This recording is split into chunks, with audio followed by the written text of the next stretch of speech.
Fala, torcedor do Verdão, mais um vídeo aqui no nosso canal, trazendo pra vocês as últimas atualizações do Palmeiras. Galera, informações aí sobre o jogo de amanhã contra o Santos, escalação, como que vai o Palmeiras para esse grande jogo. Tem também informação sobre a volta do Paulinho, do Everton e também um possível retorno do Gabriel Jesus. Que história é essa, galera? Bora ver aqui nesse vídeo. Já comenta aqui o que você acha do retorno do Gabriel Jesus. Vocês gostariam ou não? Comenta aqui abaixo a opinião de vocês. Sem mais enrolações, bora pro vídeo. O Palmeiras vai enfrentar o Santos no final de semana lá na Vila Belmiro, cheio de desfalques.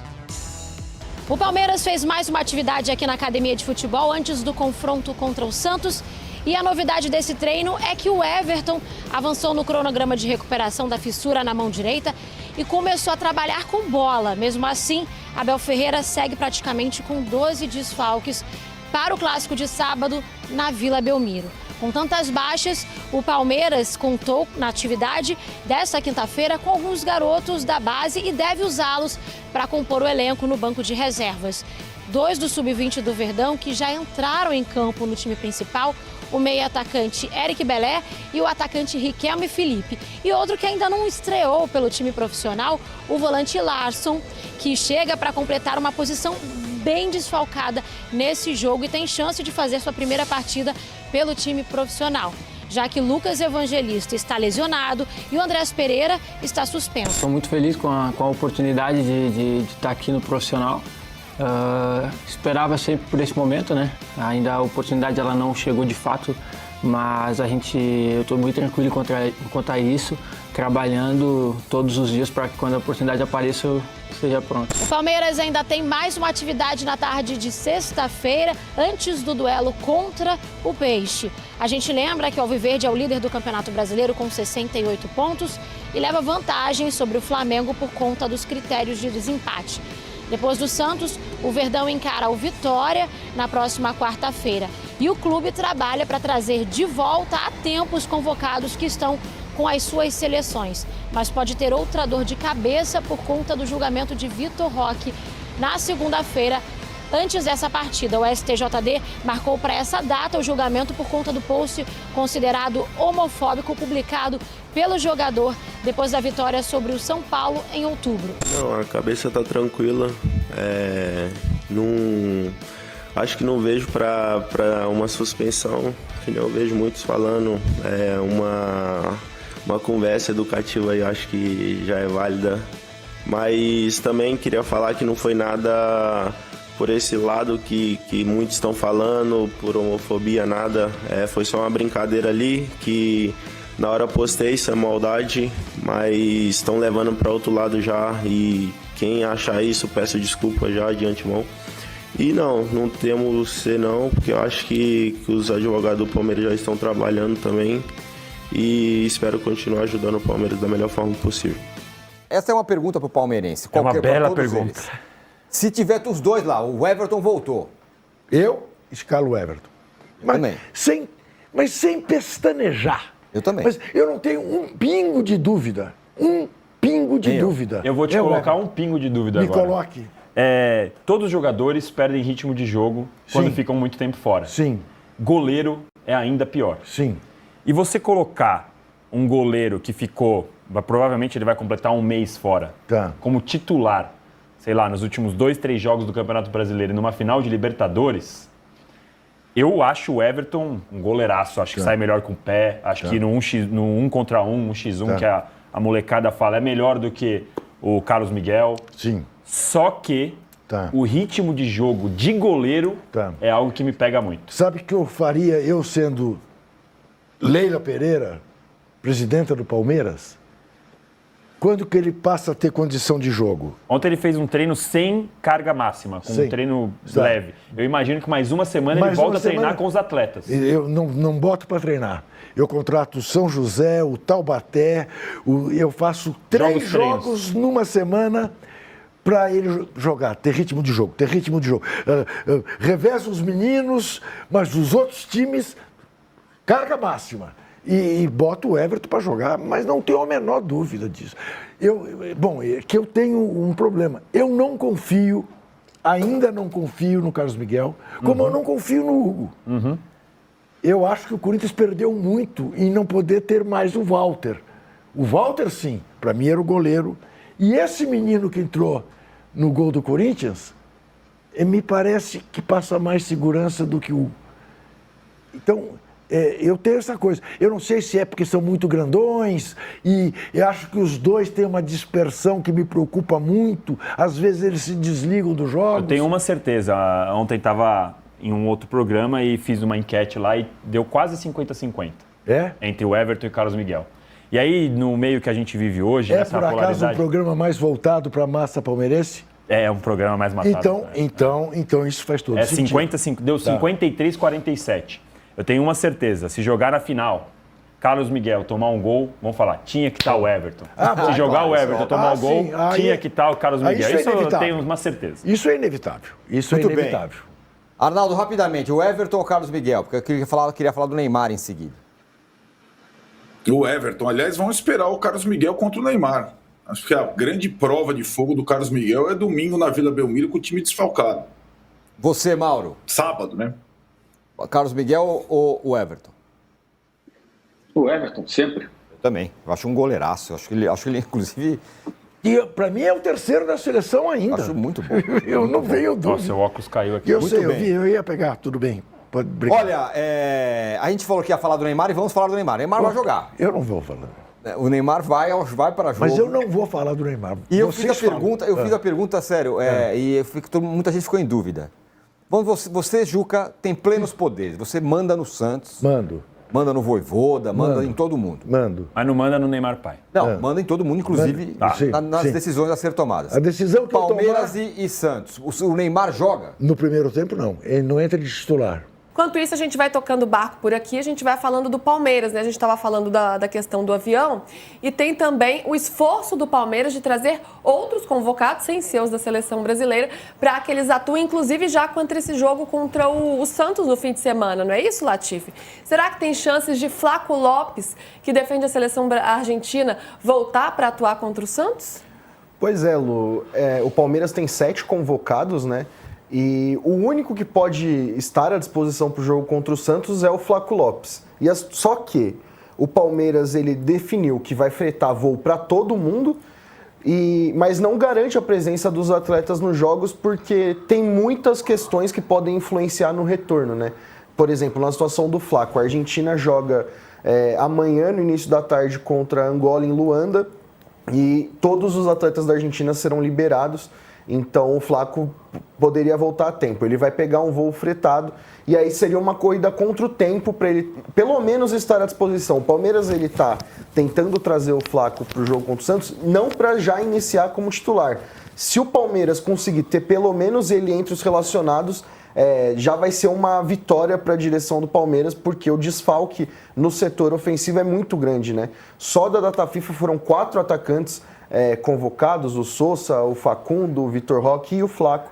E o Palmeiras só tem à disposição hoje o Bruno Rodrigues, o Maurício, que pode fazer a função de falso 9, e o Riquelme Felipe da base e o Eric Belé da base, que ambos só têm um jogo como profissional, para vocês terem noção do tamanho dos desfalques do Palmeiras. Pois é, né? E aí é um time muito alternativo, especialmente nesse setor, né, Latifi? A gente está falando aí de Bruno Henrique atuando como um falso 9, que não é a posição dele, e Bruno Rodrigues, que embora esteja ganhando um pouco mais de espaço, mas voltou recentemente, depois de 2 anos parado, inclusive voltou, né, de uma forma muito emocionada, fez gol, foi bonito e tal, mas aos poucos, não era o momento dele ter um protagonismo ainda.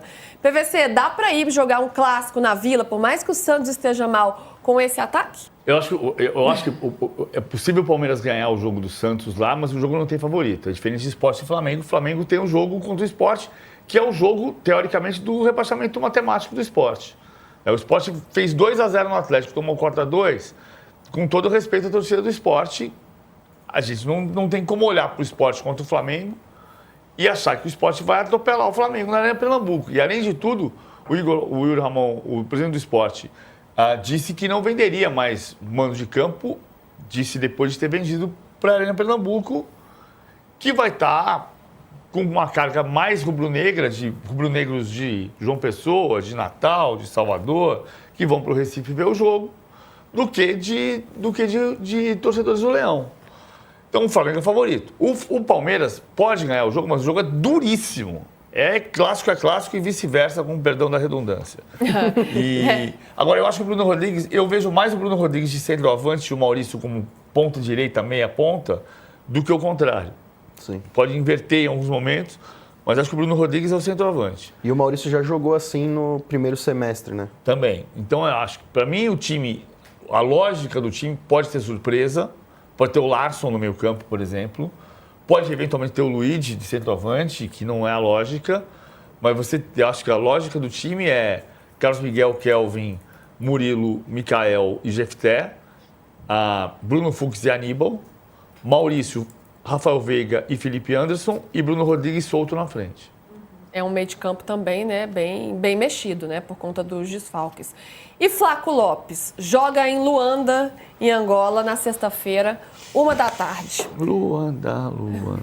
Dá para ser utilizado? Luanda. Oiê. Ele chegou contra o Bragantino, jogou e fez gol. Mas é o que verdade. E estava ganhando, nem precisava ter entrado, porque já estava ganhando o jogo.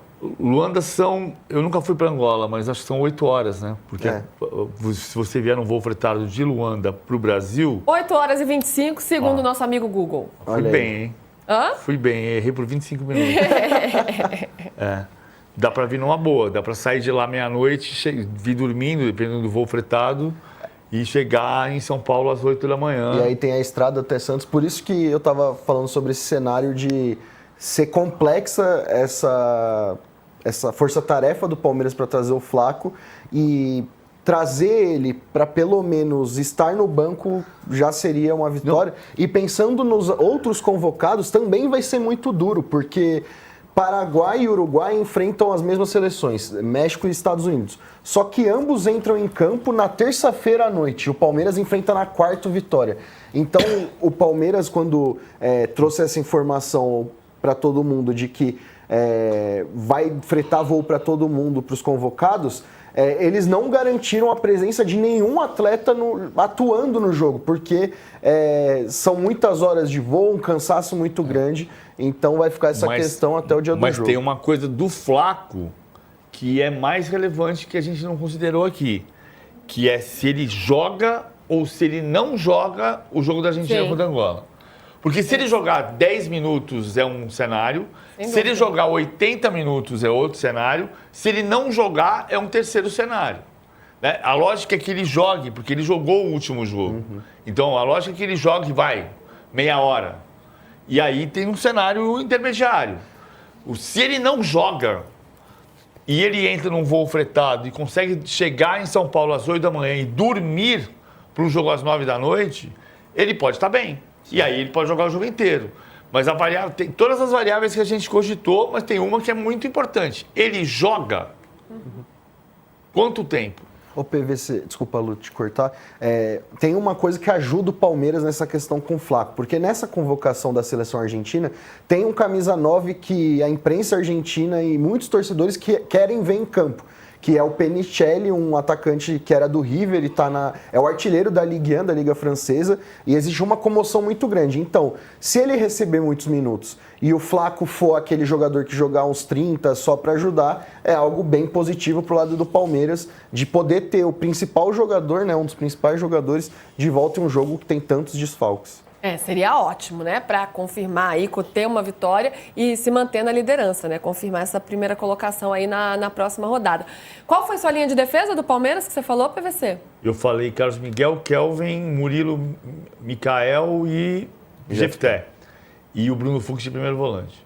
E tem possibilidade de 3 zagueiros, Latifi? O Bruno Fux fazer esse vai bem. Essa possibilidade é a mais provável, né? O Palmeiras entrando com uma linha de 3 zagueiros e o Bruno Fux fazendo essa função híbrida entre zagueiro e primeiro volante. E aí o Aníbal jogando como camisa 8, mas também ajudando como 5, que é uma função que o Abel Ferreira já disse publicamente esse ano, que o Aníbal treina. Então, o Aníbal pode jogar um pouco mais à frente, o que também não se sacrificaria o Rafael Veiga, né? Porque o Veiga, quando foi utilizado como camisa 8, não conseguiu ter o mesmo rendimento do que jogando mais avançado. Então, é uma situação que envolve a zaga, o meio-campo e também o Veiga, mas que o Abel deve escolher o Fux. O PVC vai adorar, né, PVC? Mais um jogo do Fux atuando como volante. Eu acho que ele está jogando de volante. Embora são situações diferentes. A história da entrevista do Abel, depois do jogo contra a LDU, que ele fala que foi dormir, que não conseguia dormir, que falava, tinha sempre um bloco de anotações do lado, e que ele disse, precisamos jogar diferente, precisamos mudar o jeito, precisamos mudar a forma de jogar, precisamos surpreender, como é que nós vamos quebrar o 5-3-2 deles e tudo mais. E aí ele fez, que eu falo, para mim, o que acontece com o Fux, do jogo do Juventude, principalmente, no Allianz Parque, aquele 4-1, o Fux, para mim, fez a função do Aníbal. Então ele era volante, que caçava quando o time não tinha bola, e quando o time tinha a bola, ele entrava entre os zagueiros para fazer a saída de jogo. Naquele jogo contra o Juventude, ele foi volante. No jogo contra a LDU, que foi o melhor recente, mas a LDU jogou uma partida horrorosa, mas meteu 3-0 no Palmeiras na ida. O Fux veio entre os zagueiros e ficou o tempo inteiro, porque o Palmeiras não deixou de ter a bola. Então você vai dizer, mas quando recompusesse, o Alan voltaria como lateral direito. Possivelmente, mas você não viu isso. O tempo inteiro ficou 3-1-6. Foi isso que ele fez. E aí o Alan jogava sempre como ponta, o Felipe Anderson sempre como ponta, e você esticava lá na frente. Então o Fux era terceiro zagueiro. Pode ser uma alternativa para surpreender o Santos na Vila Belmiro. Torcedor do Palmeiras, olha só quem pode estar retornando para o Palmeiras. Gabriel Jesus, uma das grandes revelações aí dos últimos anos do Palmeiras, foi revelado em 2015 ali, né, pessoal? 2016 brilhou, foi até para o Manchester City e agora pode estar voltando para o Brasil, mais precisamente no Palmeiras. Galera, o Palmeiras tem um interesse na volta dele, não é de hoje, há muitos tempos aí o Palmeiras vem tentando o retorno dele, 2023, 2024 e esse ano também. O Palmeiras tem um desejo de contar com ele, né? Gabriel Jesus, um jogador de alto valor, né? Joga muito. Apesar de ter ficado um pouco longe dos gramados por causa das lesões, ainda tem muito futebol. Pensa num cara que joga muito. Pessoal, lá no Arsenal, antes de se lesionar, vinha jogando bastante, né, o Gabriel Jesus. E, cara, eu acho que ele seria um grande reforço aqui para o Verdão. Ele que jogou aqui pouco tempo, né, pessoal, foi revelado e em pouco tempo já foi para o Manchester City, aquele com a camisa do City, né? E aí de lá foi para o Arsenal. Dois clubes ali, rivais do mesmo país, né? Premier League e tal. E ele jogou muito lá no City, na época, né? Disputou posição com o Agüero, que vivia uma grande fase. Conseguiu até roubar a titularidade por um tempo, né, galera? Só pra vocês verem que o moleque joga demais. E não foi à toa que foi pra seleção. Foi o 9 do Brasil. Foi destaque também na Copa América, né? Em que o Brasil foi campeão ali em 2019. E jogou muita bola nessa época. E agora, né, pessoal? Ficou um pouco afastado por causa de uma lesão no joelho. Mas agora ele tá voltando com tudo. Tá até sendo cogitado a ser convocado nas próximas convocações, né? Não sei se vai pra Copa, porque tá muito perto já. E tem muitos jogadores ali disputando a posição, né? João Pedro, Richardson, Matheus Cunha. Tem Caio Jorge também. Muito centroavante na seleção. E aí vamos ver o que vai acontecer, né, galera? Vocês aprovam um eventual retorno aí do Gabriel Jesus? Menino muito bom de bola. Já falou que se voltar para o Brasil aqui, ó, o interesse sempre vai existir. Ele disse que aqui o único time que ele jogaria aqui no país é o Verdão. Então já dá pra ficar um pouco animado, né, pessoal? Se ele voltar, é certeza que ele vem para o Palmeiras. Comenta aqui se você aprova essa contratação ou se vocês acham que não vale a pena. É melhor manter o Vitor Roque. O Palmeiras tá de olho nele, galera, porque o Vitor Roque pode ser vendido aí. Falaram que vai chegar uma proposta de 50 milhões de euros. Eu não sei se é verdade. Aí é equivalente a mais de 250 milhões de reais, né? Se vir mesmo, pode vender o Vitor Roque e traz aí o Gabriel Jesus. Vambora. Comenta aqui se você aprovou na contratação. Sem mais enrolações, eu fico por aqui. Um grande abraço e até o próximo vídeo, meus amigos.